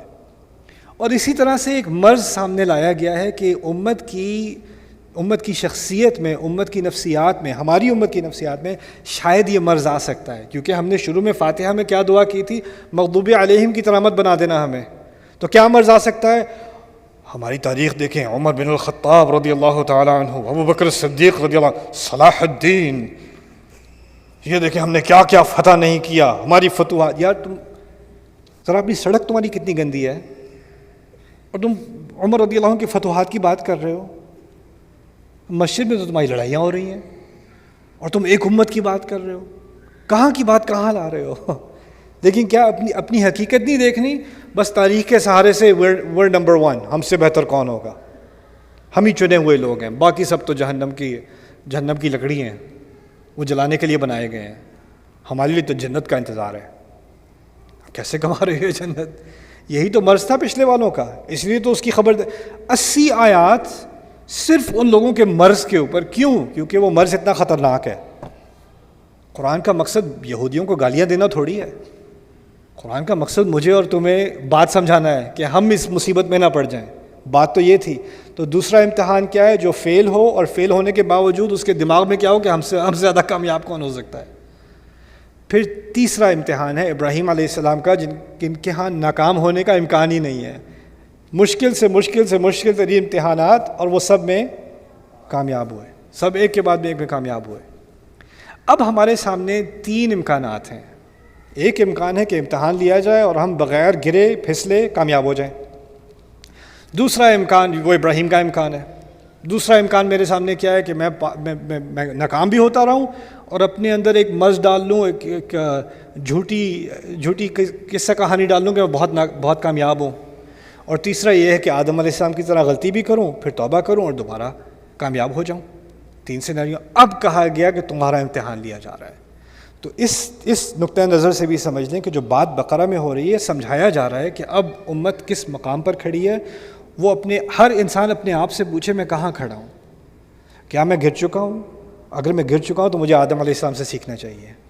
اگر میں کئی سالوں سے گرا ہوا ہوں اور اپنے اندر میں نے اپنے آپ کو ایک جھوٹ بتایا ہوا ہے کہ میں سب سے بہترین ہوں، سب کے اندر خرابی ہے، میرے اندر تھوڑی ہے، باقی سب میں خرابی ہے۔ کچھ مسلمانوں میں کیا مرض ہوتا ہے؟ وہ دیکھتے رہتے ہیں کس میں کوتاہی ڈھونڈوں، آئینے کے علاوہ ہر جگہ، اس میں یہ خرابی ہے، اس کو نماز پڑھنی نہیں آتی، اس کی تجوید خراب ہے، اس کا یہ، اس کا لباس، اس کا وہ، اس کا یہ، اس کا علم، لسٹ بنائی ہوئی ہے آپ نے ہر ایک کی، کس میں کیا خرابی ہے۔ بس ایک ہی بچے ہوئے ہیں آپ ماشاءاللہ سے۔ اگر کاش کے سارے لوگ آپ کی طرح ہو جاتے تو سارے جنتی ہوتے۔ کیونکہ اگر ہم نے کچھ کیا بھی ہوگا تو باقی کی طرح تو نہیں، لن تمسنا النار الا ایاما معدودہ، وہی تو ان کا مرض تھا، آگ تو ہمیں تو تھوڑی چھوئے گی، آگ تو بنائی باقی لوگوں کے لیے گئی ہے۔ اس لیے تو میں سب باقیوں کو بچانے کے چکر میں، میں تو بچا ہوں، میرے پاس تو ٹکٹ ہے یار، باقیوں کے پاس نہیں ہے۔ تو یہ چیز جو ہمیں سکھائی جا رہی ہے، اس سے ہمیں جب آپ ان احکام کے بارے میں پڑھیں گے، جب وہ حصہ آتا ہے سورۃ البقرہ کا، تو پھر مجھے اور آپ کو یہ بات سمجھ میں آئے گی کہ ہم احکام کے ساتھ بھی مذاق بنا سکتے ہیں بنی اسرائیل کی طرح، ہم اس میں کوتاہی بھی کر سکتے ہیں آدم علیہ السلام کی طرح، ایسا بھی ہو سکتا ہے۔ اور ہمیں کوشش یہ کرنی چاہیے کہ ہم اس طرح سے کامیاب ہوں جس طرح کہ ابراہیم علیہ السلام کامیاب ہوئے تھے۔ اسی لیے سورۃ الحج کے آخر میں ہمیں کہا گیا ہے ملت ابیکم ابراہیم ہوا سماکم المسلمین، تم اپنے والد ابراہیم علیہ السلام کے مذہب کی پیروی کر رہے ہو، انہوں نے تمہارا نام مسلمان رکھا ہے۔ اس آیت میں 2 تفاسیر کی گئی ہیں سورۃ الحج کی آیت میں، ہوا سماکم المسلمین، یہ پہلی کہ ابراہیم علیہ السلام نے خود تمہارا نام مسلمان رکھا ہے، اور اس کی دلیل لائی گئی ہے سورۃ البقرہ سے ہی، ربنا وجعلنا مسلمین لک ومن ذریتنا امۃ مسلمۃ لک، ہمارے رب ہمیں، مجھے اور اسماعیل کو اپنے لیے مسلمان بنا دے اور ہماری اولاد میں سے ایک مسلمان امت نکال دے۔ تو اس سے نکالا گیا ہے کہ ابراہیم علیہ السلام نے خود ہمارا نام مسلمان رکھا، مسلم رکھا۔ دوسری ہوا کا جو رجوع ہے وہ اللہ تعالیٰ کی طرف ہے کہ اللہ تعالیٰ نے خود تمہارا نام مسلمان رکھا ہے، تمہیں مسلم اللہ تعالیٰ نے خود تمہیں یہ اعزاز دیا ہے۔ آخری بات جو میں آپ سے بتا دوں، آپ کے سامنے رکھ دوں کہ بنی اسرائیل اور ہمارا آپس میں تعلق کیا ہے۔ ہمارا بنی اسرائیل سے بہت گہرا تعلق ہے۔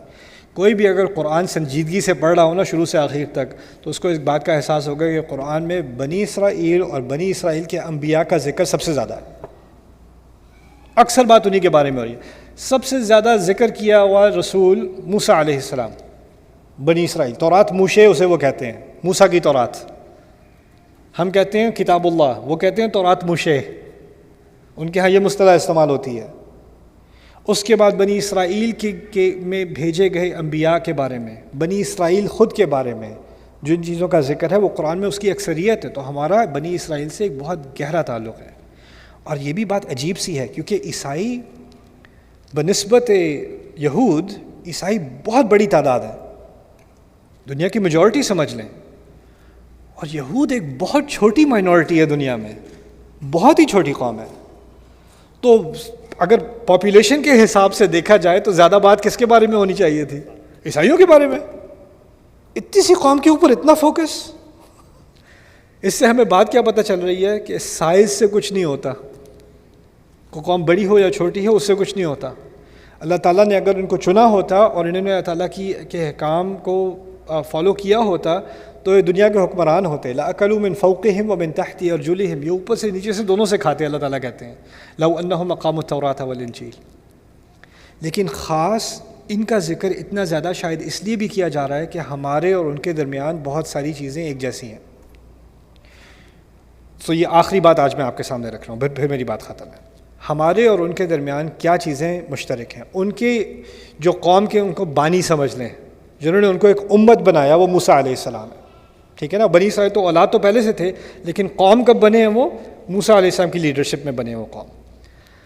اور ہمیں امت بنایا گیا ہے رسول صلی اللہ علیہ وسلم کی بعثت کے بعد، محمد رسول اللہ صلی اللہ علیہ وسلم۔ تو موسیٰ علیہ السلام اور رسول صلی اللہ علیہ وسلم کے بارے میں دو تین باتیں سمجھنا ہے۔ موسیٰ علیہ السلام کون سی قوم میں بھیجے گئے تھے؟ دنیا کے کون سے خطے میں تھے جب وہ نبی بنائے گئے؟ کہاں بھیجا گیا انہیں؟ فرعون کی طرف، مصر میں، ٹھیک ہے نا۔ مصر میں ان کا سامنا ہوا ایک بڑے گھمنڈ کرنے والے، تکبر کرنے والے کافر سے، جس نے تمام آیات کا انکار کیا۔ یہی بات تھی نا۔ رسول صلی اللہ علیہ وسلم کہاں بھیجے گئے؟ مکے میں بھیجے گئے، قریش۔ وہاں بھی ان کو بڑے تکبر کرنے والے قریش ملے جنہوں نے تمام آیات کا انکار کیا۔ اسی لیے مکی قرآن میں جب رسول صلی اللہ علیہ وسلم مکے میں تھے، موسیٰ علیہ السلام کی مثال اور موسیٰ علیہ السلام کا جو مکالمہ ہوا ہے فرعون سے، جو سامنا کرنا پڑا انہیں فرعون کا، اس کا بار بار ذکر ہے مکے کے اندر۔ کیوں؟ کیونکہ جو چیز موسیٰ علیہ السلام کو کرنی تھی فرعون کے ساتھ، وہی مشن ہے رسول صلی اللہ علیہ وسلم کا قریش کے ساتھ۔ اور قریش کو بھی دھمکی دی جا رہی ہے کہ تم اگر جس طرح کی حرکتیں کر رہے ہو، تم سے کوئی کہیں بڑا تھا وہ جو یہ حرکتیں پہلے کر چکا ہے، یہ دیکھ لو میں نے اس کے ساتھ کیا کیا تھا، اپنی اوقات جان لو۔ تو ان کو فرعون کی مثال دی جاتی ہے اور رسول صلی اللہ علیہ وسلم کو موسیٰ کی مثال دی جاتی ہے۔ جب رسول صلی اللہ علیہ وسلم تھک جاتے ہیں، جب وہ پریشان ہو جاتے ہیں کہ یہ بات سن ہی نہیں رہے میری، تو اللہ تعالیٰ ان سے کہتے ہیں ما انزلنا علیک القرآن لتشقی، ہم نے تو آپ پر قرآن اس لیے نازل ہی نہیں کیا کہ آپ پریشان ہو جائیں۔ اور پھر انہی آیات میں آگے کہا هل اتاک حدیث موسیٰ، آپ کو موسیٰ کی بات نہیں آئی کیا؟ انہی آیات میں، یعنی رسول صلی اللہ علیہ وسلم کو مثال دی جاتی ہے موسیٰ کی، اور پھر قریش کو مثال دی جاتی ہے کس کی؟ فرعون کی۔ یہ بات سمجھ میں آ گئی؟ یعنی رسول موسیٰ علیہ السلام کا فرعون سے جو آمنا سامنا تھا، جو اس کی کانفرنٹیشن تھی، اس کا اور مکی دور کا ایک ہی سسٹم ہے، ایک ہی بات ہو رہی ہے دو طرف، یعنی تاریخ کے ایک ہی ایپیسوڈ کو دوبارہ لایا جا رہا ہے۔ اچھا، موسیٰ علیہ السلام پھر فرعون سے بچ کر بنی اسرائیل کو اللہ تعالیٰ کی مدد سے نکال کر وہ پانی سے گزر کر ہجرت کر گئے۔ رسول صلی اللہ علیہ وسلم کے خلاف سازش کی گئی کہ ان مسلمانوں کو ختم کرو اب، اور اللہ تعالیٰ کی مدد سے وہ صحرا گزر کر کہاں پہنچ گئے؟ مدینے پہنچ گئے۔ وہاں بھی ہجرت ہے، یہاں بھی ہجرت ہے۔ اب جب ہجرت کر کے رسول صلی اللہ علیہ وسلم مدینے پہنچے ہیں تو وہاں انہیں دشمن کا سامنا کم کرنا پڑا ہے، منافقت کا سامنا زیادہ کرنا پڑا ہے. یعنی خود ان کے ماننے والے آگے سے ان کی باتوں کا انکار کرتے ہیں، پیچھے پیچھے سے ان کی باتوں کو انڈرمائن کرتے ہیں، مسئلے کھڑے کرتے ہیں. اگر آپ مدنی قرآن پڑھیں، مدنی قرآن میں یا تو جنگوں کا ذکر ہے، جنگوں سے کہیں زیادہ منافقت کا ذکر ہے. منافقت کی بات ہوئی، وہ اصل مسئلہ ہے. اب موسیٰ علیہ السلام دوسری طرف پانی سے گزر کر، چلو فرعون تو پیچھے رہ گیا، اب وہ صحرا میں ہے، سینا میں ہے. وہاں انہیں کس کا سامنا کرنا پڑا ہے؟ نفاق کا سامنا کرنا پڑا ہے. یعنی آپ موسیٰ علیہ السلام کے کریئر میں دو حصے ہیں، ایک تو فرعون کا سامنا کرنا ہے، فرعون کی مصیبت، دوسری منافقت کی مصیبت. رسول صلی اللہ علیہ وسلم کے مشن میں ایک تو قریش کی مصیبت اور دوسری منافقت کی مصیبت. یعنی جو سیکوینس ہے، جو سیرت بھی ہے، اس میں بھی ایک طرح سے ایک پیرلل ہے. باقی انبیاء کے آپ قصے پڑھیں تو اس میں ایک حصہ ہوتا ہے یا دوسرا ہوتا ہے. یا تو نوح علیہ السلام کے قصے میں جیسے مکے والا دور ہے، نوح علیہ السلام کے قصے میں، صالح علیہ السلام کے قصے میں مکے والا دور ہے، ٹھیک ہے نا. لیکن دونوں پہلو، مکی پہلو اور مدنی پہلو، دونوں ایک ہی سیرت میں وہ کس کے ہیں؟ موسیٰ علیہ السلام کے. پھر موسیٰ علیہ السلام کو شریعت دی گئی اور پھر ان کو قتال کرنے کا حکم دیا گیا. رسول صلی اللہ علیہ وسلم کو شریعت دی گئی، پھر ان کو لڑنے کا حکم دیا گیا. ان کے ہاں کچھ منافقون تھے، انہوں نے کہا ان سے تو ہم نہیں لڑ سکتے، آپ جاؤ، آپ اور آپ کا بھائی جاؤ. مدینے والے جو منافق تھے انہوں نے کہا آپ جاؤ اور آپ کے جو مکے والے بھائی ہیں یہ جاؤ، یہ ہمارا مسئلہ تھوڑی ہے. آپ پہلے تو مدینے میں آئے، پھر یہ سارا مسئلہ ہمارا مسئلہ بنا دیا. یہ تو ڈومیسٹک ایشو ہے ہی نہیں، یہ آپ کا امیگریشن ایشو ہے، آپ جاؤ، آپ حل کرو خود ہی، یہ ہمارا مسئلہ تھوڑی ہے. وہی بات جو بنی اسرائیل کے بارے میں ہو رہی تھی وہی یہاں رسول صلی اللہ علیہ وسلم کے بارے میں ہو رہی ہے. تو یہ ان دونوں کی آپس میں ایک بہت گہرا تعلق ہے. تو جتنا ہم گہرائی سے بنی اسرائیل کی غلطیوں کو اور بنی اسرائیل کی جو تمام اس کے پہلو ہیں ان کو سمجھیں گے، اسی کے ذریعے ہمیں خود اپنی بات سمجھ میں آئے گی، اسی کے ذریعے غیر المغضوب علیہم ظاہر ہوگا جو فاتحہ میں بات ہو رہی ہے. تو یہ کچھ چیزیں میں چاہ رہا تھا کہ میں آپ کے سامنے رکھ دوں تاکہ آپ کو اس صورت کے بارے میں جو اس کا جو اوور ویو ہے، جو ایک بڑی پکچر ہے، 9 حصے بتائے تھے نا آپ کو، اب آپ خود ہی سے ریویو کر کے 9 حصے آپ کو یاد رکھنے ہیں، ٹھیک ہے نا انشاءاللہ. اب وہ آپ کے ذمہ ہو گئے وہ 9 حصے، ٹھیک ہے نا. اب ایک چھوٹی سی خوبصورت بات سورۃ البقرہ کے بارے میں اور پھر میں بات ختم کرتا ہوں. پہلا قصہ کس کا تھا؟ پھر سے بتاؤ. آدم والد ہوئے نا، والد کا قصہ ہے. دوسرا قصہ کس کا ہے؟ بنی اسرائیل، اولاد کا قصہ ہے. پہلا قصہ والد کا، دوسرا قصہ اولاد کا. اولاد ہے اسرائیل کی، بنی اسرائیل، والد اولاد. تیسرا قصہ کس کا ہے؟ ملت ابیکم ابراہیم، والد کا قصہ ہے.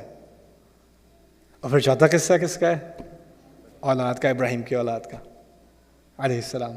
والد، اولاد، پھر والد، پھر اولاد. سبحان اللہ.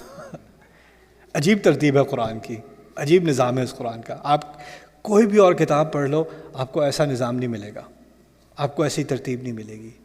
آج میں نے جو یہ حصے آپ کو بتائے اور یہ جو تناسب میں نے آپ کو بتایا، آپ اندازہ کرو سورۃ البقرہ تقریباً 10 سال لگے اس کو نازل ہونے میں، ایک دفعہ میں نازل نہیں ہوئی. سورۃ البقرہ کی کچھ آیات ایسی ہیں جن کے بارے میں روایت ہے کہ قرآن کی آخری آیات میں سے ہیں، اور کچھ آیات ایسی ہیں جو مدینے آنے کے بعد رسول صلی اللہ علیہ وسلم کو پہلی آیات جو دی گئیں وہ سورۃ البقرہ میں سے ہیں. اس میں وہ آیات بھی ہیں جو بدر سے پہلے کی ہیں، بدر سے پہلے کی ہیں، یعنی بہت ہی ابتدائی دور مدینے کا. تو یہ جب باقی مدنی قرآن نازل ہو رہا تھا نا، تو اس سارے دوران تھوڑا تھوڑا کر کے سورۃ البقرہ بھی نازل ہو رہی تھی. اور پھر یہ آخر میں جو جمع ہوا ہے یہ اللہ تعالیٰ نے اپنے نبی کے دل میں جمع کرایا صلی اللہ علیہ وسلم. اور یہ سب کتابت کے بغیر، لکھے بغیر جمع کرایا ہے، لکھے بغیر یہ سب جمع ہوا ہے. 286 آیات اس طرح جمع کی گئی ہیں. احکمت آیات ہوئی، اسی طرح سلائی گئی ہیں ایک دوسرے کے ساتھ، ان کی سٹچنگ کی گئی ہے ایک دوسرے کے ساتھ. اور اب ہم پیچھے کتاب کی طرح اس کو دیکھ کے اس کے حصوں کا جائزہ لے کے یہ بتا سکتے ہیں کہ اس میں 9 حصے ہیں اور ان حصوں کی ترتیب ایسے ہے اور ان کا آپس میں ایسے ایسے تعلق ہے. انسان حیران رہ جاتا ہے یہ ہو کیا رہا ہے، یہ کیسے ممکن ہے، یہ کیا بغیر لکھے اور بغیر کسی آپ کو پتہ ہوگا کہ کسی نے یہ دعویٰ نہیں کیا پہلے صحابہ کے دور میں سورۃ البقرہ میں 9 حصے ہیں. کبھی سوچا ہے یہ اور یہ اور یہ، اور کسی نے دعویٰ نہیں کیا. یہ تو ہونا کہ پہلے سے کسی نے اس بات کا ذکر کر دیا ہو تو ہمیں اب آ کے پتہ چلی، ہمارے جائزے کے بعد صدیوں بعد ہمیں جائزے لے رہے ہیں اور یہ سامنے چیزیں اللہ تعالیٰ کا ایک اعجاز سامنے آ رہا ہے۔ اللہ تعالیٰ نے جب کہا ہے نا کہ ایسا کلام فَأْتُوا بِصُورَةٍ مِّن مِّثْلِهِ، اس طرح کی ایک صورت لے آؤ، اس طرح کی آپ اندازہ کرو، آپ 10 سال سے باتیں کر رہے ہو، کوئی ریکارڈ کر رہا ہے اور ان 10 سال سے آپ باتوں کو جمع کرو اور وہ جمع اس کی ترتیب ایسے نکلے، کوئی اندازہ کر سکتا ہے؟ سبحان اللہ۔ اور آج تو میں نے صرف مختصر ترتیب کی بات کی ہے، میرے نزدیک قرآن کا جو نظام ہے اور قرآن کی جو ترتیب ہے، جو صورتوں کی جو ترتیب ہے اور آیات کا جو نظام ہے آپس میں، یہ قرآن کے سب سے بڑے معجزات میں سے ہے۔ اور عجیب بات یہ ہے کہ جب ہم ترجمہ پڑھتے ہیں نا، میں نے شروع میں کہا تھا آپ ترجمہ پڑھتے ہو آپ کو کیا لگتا ہے؟ پتہ نہیں کہاں سے کہاں بات چلی گئی، یہ کیا ابھی تو آدم کی بات ہوئی، بنی اسرائیل کہاں سے آ گئے، اور پھر یہ ابراہیم کہاں سے آ گئے، اور پھر یہ کیسے ہو گیا، یہ کیسے ہو گیا، کچھ سمجھ نہیں آ رہی یہ بات کیا ہو رہی ہے۔ اگر آپ تھوڑا اسٹیپ بیک کرو نا، کیونکہ آپ کا سٹینڈرڈ کیا ہے، آپ نے دوسری جماعت سے پہلی جماعت سے آپ کو کتابیں دی جاتی ہیں، پہلا سبجیکٹ، پھر دوسرا، پھر تیسرا، پھر چوتھا، آپ کی ایک لینئر قسم کی سوچ ہے، آپ کی 3D قسم کی سوچ تو ہے نہیں، 360 ویو تو آپ کا ہے نہیں۔ اللہ تعالیٰ جس نے ہمیں کلام سکھایا ہے نا، اس نے یہ قرآن نازل کیا ہے، اور جس طرح سے وہ بولتا ہے اس طرح کی صلاحیت انسان کے اندر ہو ہی نہیں سکتی، اور جس طرح کا وہ نظام دیتا ہے اپنی کتاب کو، اس طرح کا نظام کسی کتاب میں ہو ہی نہیں سکتا۔ یہ تو صرف اللہ تعالیٰ کا کرنے کا کام ہے۔ تو اسی لیے ان چیزوں کا مطالعہ کر کے انسان کے دل میں ایک کانفیڈنس آتا ہے کہ یہ کلام تو ما ھذا قول البشر، یہ تو قول البشر، یہ تو ہو ہی نہیں سکتا کہ یہ انسان کا کلام ہو، ممکن ہی نہیں ہے۔ اللہ تعالیٰ ہمارے اس قرآن میں کے ایمان میں اضافہ کرے، ہماری ہدایت میں اضافہ کرے، اور اس میں جو حکمت اور جو واعظ جو نصیحت ہے اس کو دل میں لینے کی اور اس کو عمل میں لانے کی توفیق دے۔ بارک اللہ لی ولکم فی القرآن الحکیم ونفعنی وإیاکم بالآیات والذکر الحکیم۔ السلام علیکم ورحمۃ اللہ تعالیٰ وبرکاتہ۔ جی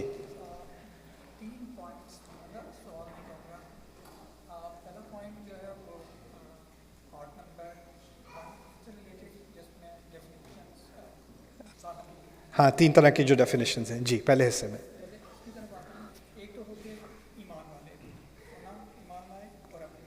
ٹھیک ہے، دوسرے ہو گئے کافر، جنہیں اس کیٹیگری میں یہ بھی کہہ سکتے ہیں کہ ان کے پاس ہدایت آئی، انہوں نے سنائی، انہیں پتہ نہیں یا بتایا گیا لیکن انکار کیا۔ رائٹ۔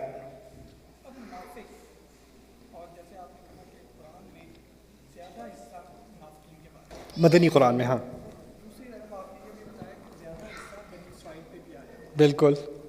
اب منافق ایک واس کیٹیگری ہے، تو کیا بنی اسرائیل کو ہم منافق کنسیڈر کریں گے؟ بہت اچھا سوال ہے۔ میں نے کہا تھا کہ نفاق کے بارے میں قرآن میں تفصیل سے ذکر ہے، خاص تفصیل سے ذکر ہے مدنی قرآن میں۔ پھر میں نے آپ سے یہ بھی کہا کہ بنی اسرائیل کے بارے میں خاص تفصیل سے ذکر ہے۔ تو کیا اس کا مطلب ہے کہ ہم یہ کہہ سکتے ہیں کہ بنی اسرائیل منافق قوم ہے؟ میں یہ کہوں گا کہ جس عنصر کا، جس ایلیمنٹ کا ذکر قرآن نے کیا ہے بنی اسرائیل سے متعلق، اس میں اہل ایمان بھی ہیں۔ یعنی کچھ مقامات ہیں قرآن میں جہاں بنی اسرائیل کے لوگوں کے بارے میں تعریف کی جا رہی ہے۔ وَكَأَيٍّ مِّن نَبِيٍّ قَاتَلَ مَعَهُ رِبِّيُّونَ كَثِيرٌ، سورۃ آل عمران میں آنے والا ہے کہ جب قتال کی بات آ رہی تھی تو کہا کہ بنی اسرائیل میں سے ایسے تھے جنہوں نے اللہ تعالیٰ کی راہ میں قتال کیا، ان کو انسپریشن بنایا گیا ہے۔ لیکن اوور آل کیا بات کی جا رہی ہے؟ پوری قوم پر تبصرہ نہیں کیا جا رہا۔ قوم میں ایک ایلیمنٹ ہوتا ہے جس کے اندر نفاق آ جاتا ہے، اور اس ایلیمنٹ پر اللہ تعالیٰ تبصرہ کرتے ہیں، اور پھر بعد میں یہ بھی کہتے ہیں لیسوا سواء، یہ سب ایک جیسے نہیں ہیں۔ اللہ تعالیٰ خود ہی کہہ دیتے ہیں لیسوا سواء۔ جتنا میں قرآن پڑھتا ہوں نا، اور پھر جتنا میں اپنے سرکلز میں دوستوں سے، مسلمانوں سے وغیرہ بات کرتا ہوں، مجھے پتہ کیا لگتا ہے، قرآن نے بہت باریک تصویر کھینچی ہے جس میں کئی رنگ ہیں، لیکن مسلمانوں کو شوق ہے بس 2 رنگ پینٹ کرنے کا، جنتی جہنمی، بس باقی نہیں بتاؤ مجھے۔ اور قرآن بہت باریک طریقے سے لوگوں، یعنی پوری قوم کے بارے میں کوئی ایک وہ فتویٰ نہیں دیتا اللہ تعالیٰ، لیکن ہم کیا کرتے ہیں، یہ سارے تو بس کیا کر سکتے ہیں ایسا نہیں ہے قرآن میں۔ تو یہ آپ نے اچھا سوال پوچھا۔ جن مقامات میں اللہ تعالیٰ نے تنقید کی ہے وہاں پر ان کے منافقوں کا ذکر ہے، وہاں باقی، لیکن تمام قوم کے بارے میں یہ نہیں کہا جا سکتا۔ ایسے جن کے پاس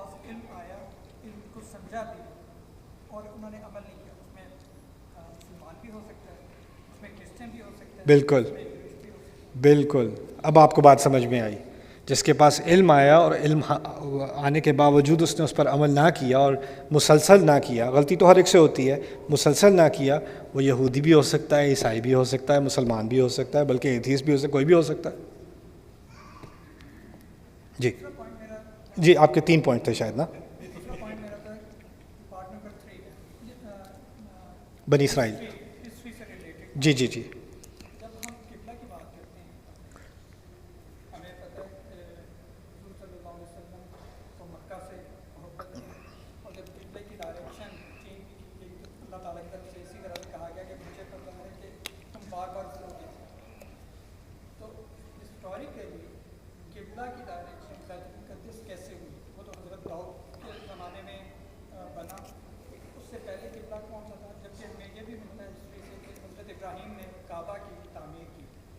تو اگر کعبہ کی تعمیر کی گئی اور نماز پڑھی گئی تو یہ ہوا کہ اس وقت سے وہ قبلہ اگر تھا کس وقت چینج ہوا؟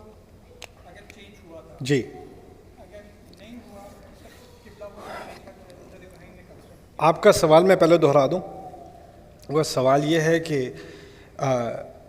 بنی اسرائیل کیونکہ وہ بھی ابراہیم علیہ السلام کی اولاد میں سے ہیں، ابراہیم علیہ السلام نے کعبے کی تعمیر کی ہے، تو انہوں نے اپنی اولاد کو کعبے ہی کی طرف نماز پڑھنے کا حکم دیا ہے. تو یہ یروشلم کی طرف، بیت المقدس کی طرف نماز پڑھنے کا حکم کب سے جاری تھا؟ یعنی اس کا تو مطلب یہ ہے کہ پہلے کعبے کی طرف تھے، پھر اس کے بعد بیت المقدس کی طرف ہوئے، پھر واپس کعبے کی طرف آئے، رائٹ؟ تو بیت المقدس کی طرف یہ قبلے کی ڈائریکشن اور یہ تبدیلی کب آئی؟ یہی سوال میرے ذہن میں کافی عرصے سے تھا، کیونکہ قرآن نے اس کے بارے میں کوئی تبصرہ نہیں کیا. تو میں نے ڈاکٹر اکرم ندوی سے یہ سوال پوچھا ہے. عام طور پہ جب میں ان سے کوئی سوال پوچھتا ہوں تو ان کو 3 مہینے لگتے ہیں، یہ بھی ابھی 1.5 مہینے ہوئے ہیں، انہیں 3 مہینے لگتے ہیں، پھر وہ آرٹیکل لکھتے ہیں اور وہ عام طور پہ عربی میں لکھتے ہیں، لیکن میں آ کے ترجمہ کر دوں گا آپ کے لیے انشاءاللہ. دوسرا پوائنٹ میرا تھا جی پارٹ نمبر 7. آپ نے کہا کہ درمیان والی امت. جی جب درمیان والی امت کا ورڈ یوز کرتے ہیں تو اس سے تھوڑی سی کنفیوژن ہے کہ کیا اس کے بعد بھی کوئی امت آئے گی؟ جب درمیان والی اور میں بات سمجھا دیتا ہوں. میں نے کہا درمیان والی امت، تو شاید اس سے یہ بات نہ نکلا ہے کہ اس کے بعد بھی کوئی امت آنے والی ہے. تو درمیان والی سے میری درمیانہ بیٹا، اس کے بعد ایک چھوٹا بیٹا بھی ہے، تو آگے بھی آنے والا ہے کوئی درمیان سے یہاں بات ہو رہی ہے 2 قوموں کے درمیان. ایک تو امت وسط بہت جامع لفظ ہے. ایک طرف ایسی قوم جس کا سارا زور فقہ کے اوپر چلا گیا، احکام کے اوپر چلا گیا اور روحانیت ختم ہو گئی. دوسری طرف ایسی قوم جو روحانیت کی طرف گئی اور اسے شریعت کا کوئی احساس ہی نہیں رہا. ایک طرف یہود، ایک طرف نصارہ. ہم کون سی قوم ہیں؟ بالکل درمیان میں. ایک ایسی قوم جس کو علم سے ساری دلچسپی تھی، دوسری ایسی قوم جس کو ذکر سے ساری دلچسپی تھی. قرآن ایسی کتاب ہے جس نے کیا کیا، آپ علم کو ذکر کے بغیر لا ہی نہیں سکتے. قرآن میں کہیں علمی بحث ہو ہی نہیں رہی ذکر کے بغیر، اور کوئی ذکر کی بات نہیں ہو رہی علم کے بغیر. دونوں چیزوں کو ملا دیا.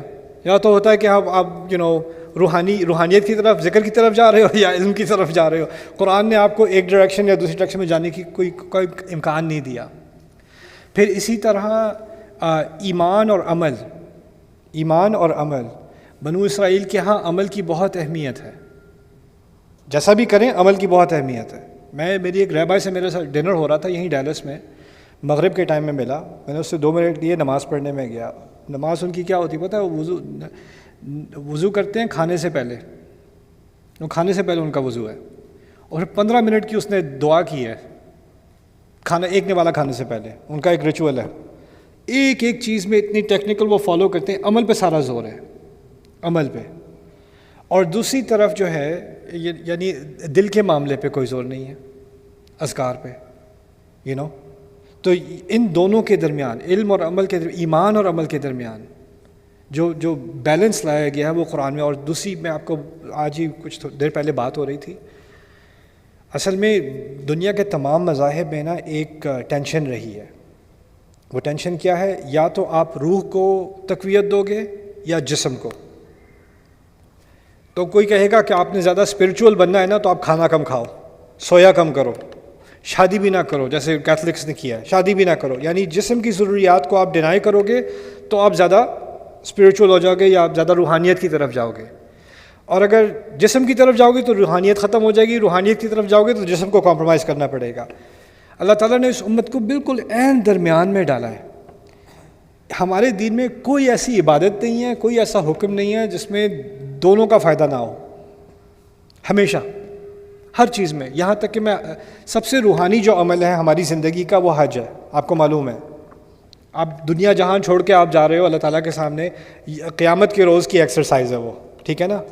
وہاں بھی اللہ تعالیٰ نے کیا دیا, لیس علیکم جناح ان تبتغوا فضلا من ربکم, تم پہ کوئی گناہ والی بات نہیں ہے, تم پر کوئی نقصان نہیں ہوگا کہ تم وہاں جا کر بھی کچھ کاروبار کر لو, کچھ پیسے بنا لو. اتنا خرچہ کر کے جا رہے ہو, کچھ اپنا سودا مال ساتھ لے جاؤ, وہاں کچھ کاروبار بھی کر لینا, کچھ پیسے بھی بنا لینا, کوئی حرج نہیں ہے. حج کے موقع پر روزہ اتنی روحانی عبادت ہے ہر سال کی. صرف اللہ تعالیٰ نے یہی نہیں کہا کہ روزہ توڑ لینا, انتہو من الصوم, روزہ ختم کر لینا مغرب کے ٹائم پر, یہ نہیں کہا. کلوا واشربوا حتی یتبین لکم الخیط الابیض من الخیط الاسود من الفجر, کھاؤ پیو. الفاظ کو اب فوکس کرو ذرا ایک سیکنڈ. یہ وقت ہے ہمارے ذکر کا, عبادت کا. اللہ تعالیٰ نے کیا الفاظ استعمال کیے ہیں؟ کھاؤ پیو. صبح تک کھاتے رہو پیتے رہو, کوئی بات نہیں. اتنی محبت سے بات کی ہے, وہ کس کے لیے؟ جسم کے لیے, ٹھیک ہے نا. تو یہ جو ایک بیلنس لایا گیا, میں بودھزم کی بات کر رہا تھا. بودھزم اور مذاہب میں جب آپ عبادت کرتے ہو تو آپ کو آنکھیں بند کرنی ہوتی ہیں تاکہ آپ کانسنٹریٹ کر سکو. ہم نماز میں آنکھیں بند کرتے ہیں, کھولتے ہیں؟ قرآن نے کبھی کہا ہے کسی کونے میں جا کے اکیلے ہو کے نماز پڑھا کرو؟ فَإِنْ خِفْتُمْ فَرِجَالًا اور رُكْبَانًا, اگر مشکل میں ہو تو اونٹ پہ بیٹھے نماز پڑھ لو, جہاز میں بیٹھے نماز پڑھ لو. ٹیکسی پھنسی ہوئی ہے ہائی وے پہ, مغرب کا ٹائم نکل رہا ہے, کیا کرو گے؟ ٹیکسی میں بیٹھے نماز پڑھو گے؟ نہیں پڑھو گے کیا؟ اب ٹیکسی میں پیچھے سے ہانکنگ بھی ہو رہی ہے, لوگ چلا بھی رہے ہیں, آپ نماز پڑھ رہے ہو, آپ نے آنکھیں بند کرنی ہے کیا؟ نہ.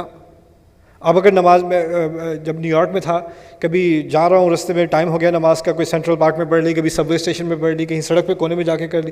وہ کباب بیچنے والے جو حلال کباب, وہ سائڈ پہ پڑھ رہے ہوتے ہیں نماز. تو اب وہ نماز جو اس نے جان نماز کھول کے نماز پڑھنی شروع کی اس نے, تو اس کو کیا صرف وہ ایک مربع نظر آ رہا ہوتا ہے, یا باقی بھی پریفرل ویژن ہوتی ہے نا. لیکن اللہ تعالیٰ نے کیا کیا ہے, اس دین کو اور اس دنیا کو ساتھ ساتھ چلانے کا ایک دونوں کے درمیان میں ایک راستہ نکالا ہے, وہ ہمارا دین ہے. ایک بڑا خوبصورت دین ہے. اور اسی لیے اللہ تعالیٰ نے کہا ہے ربنا آتنا فی الدنیا حسنہ وفی الآخرۃ حسنہ, یعنی ایسا دین جس میں جو چیز آپ کے دنیا کا فائدہ کرے اور ساتھ ہی ساتھ وہ آپ کی آخرت کا فائدہ بھی کرے. حلال کھانا عبادت ہے. حلال کھانا عبادت ہے. کھانا تو آپ کے مزے کے لیے, لیکن وہ عبادت بھی شمار ہو رہا ہے. حلال روزی کمانا عبادت ہے. البسمۃ فی وجہ اخیک صدقہ, آپ کا کوئی دوست آپ سے آ کے ملتا ہے, آپ اس کو دیکھ کے مسکراتے ہو, اللہ تعالیٰ نے آپ کے کھاتے میں صدقہ لکھ دیا.